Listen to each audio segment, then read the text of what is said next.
Andrew Williamson here. Welcome back to Williamson Education. I'm glad to have you here with me for this next lesson.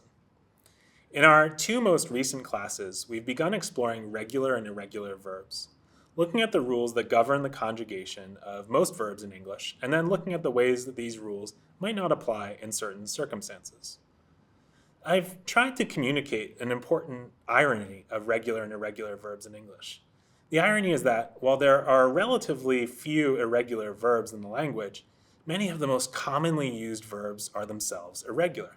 So, unfortunately, there's no way to magically work around using irregular verbs. You'll have to tackle the problem head on. That's why, in this lesson, I thought we could spend some time looking at the three most commonly used verbs in English: to be, to have, and to do. In fact, by ordinary estimates, the order in which I have mentioned these verbs is also the order of their frequency and usage. To be is clearly the verb used most often, to have comes second, and to do comes third. These are the three most frequently used verbs in English. They are also, you guessed it, irregular verbs. That's why it's essential to study them carefully. Even if you already know these verbs well, it's still important to look closely at their conjugation charts in order to understand a bit more how irregular verbs work. At this point, we've already looked at the conjugation chart for to be, which, as we know, is both the most frequently used verb in the language and perhaps the most irregular too. The various conjugations for to be in the present tense have virtually nothing to do with the infinitive base be. I am, you are, he is, we are, and they are. Notice any infinitive bases in that sequence of conjugations? Neither do I. The good news here is that to have and to do are actually much easier to work with in the present tense than is the verb to be. Like regular verbs, both to have and to do follow the normal pattern of using the infinitive base in all conjugations except for the third person singular. So, for example, I have and you have, I do and you do, we have and they have, we do and they do. All of these are standard conjugations using the infinitive bases in every person except for the third person singular. And here's more good news. In the third person singular, these two verbs are only slightly irregular. They both include an S ending, as is common in the third person singular conjugation. There are only slight modifications to the infinitive base. So what are the third person singular conjugations for to have and to do? They are has and does. So if, for example, you wanted to mention something that your friend has, you would say, she has. If you wanted to call attention to something that your friend does, you would say, she does. While we're on the topic, here's something else I would like to explain about the third person singular and the third person plural. Up to this point, we have mostly been talking about verb perspectives as though they have only to do with persons, that is, with human people. But in the third person singular and plural, the perspective can actually represent non-human objects too.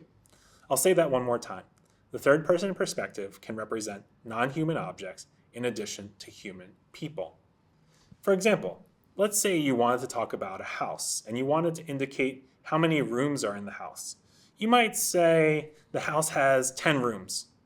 Notice we have conjugated the verb to have in the third person singular here for the subject, the house. Or let's say you wanted to discuss your dog and the tricks he performs in the park. You might say, my dog does tricks every time we head to the park. Notice, once again, we have conjugated the verb to do in the third person singular, even though there is no human person in the subject position of the sentence.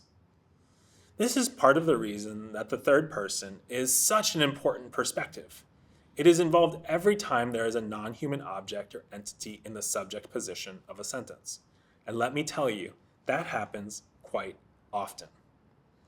Another reason that these three verbs are so important in English is that together they form part of a group of special verbs in the language that are called auxiliary verbs, which are more commonly called helping verbs. Helping verbs serve many different roles in the English language and add many different shades of meaning to sentences. They can be used to express surprise, emphasis, or different nuances in the time in which a particular verb occurs. The reason that the verbs to be, to have, and to do are the three most frequently used verbs in the English language is that these are the helping verbs. These helping verbs play a role in the conjugation of countless other verbs in the English language. So far, I have been discussing helping verbs in the abstract. Let's take a look at a couple of examples. Let's say you go into school one day and your teacher asks you to see your homework. You go to your backpack, but you cannot immediately find the worksheet that had been assigned. Right away, your teacher accuses you of not having done your homework. You never complete your homework, your teacher shouts. I do, you respond in anger. I do complete my homework. Notice what happened there? You just used the verb to do as a helper verb in the sentence. In response to your teacher's accusation, you said, I do complete my homework. Here, the present tense first person singular conjugation of to do serves to help the verb to complete. Why not respond without using the helping verb? Why not just say, I complete my homework? Because this response is not strong enough.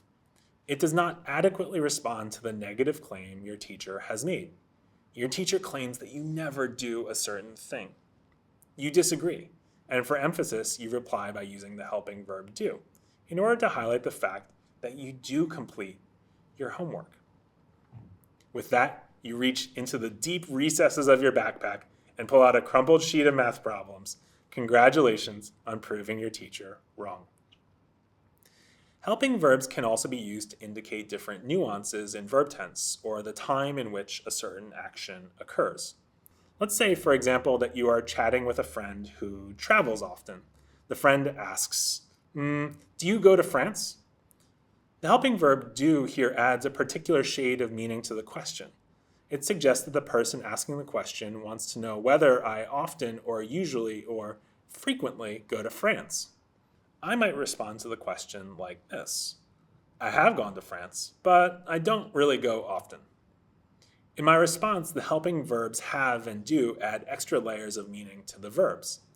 The first statement, I have gone to France, suggests that I have made perhaps a couple of trips to that country, maybe one or two.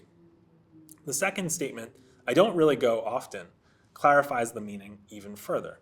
It directly states my intended meaning. These trips do not happen very frequently. In both cases, helping verbs play an essential role in expressing shades of different meaning that would not otherwise be possible.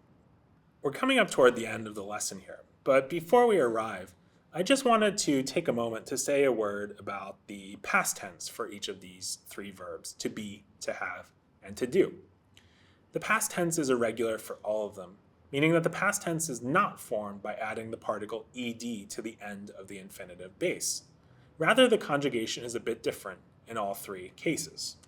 For to have, the past tense is irregular, but quite simple. It's had for all persons. I had, you had, it had, we had, they had. For to do, the past tense is again irregular, but also quite simple. It's did for all persons. I did, you did, it did, we did, they did. For to be, though, the matter is a bit different. For this verb, there are different conjugations for different persons in the past tense. The different conjugations are I was, you were, she was, we were, and they were. If that's a bit too much to remember at the moment, you can find a conjugation chart for the verb to be in the past tense on the Williamson Education worksheet that comes along with this video. Well, we've covered enough for one day. That's a good place to pause our studies. Spread the word.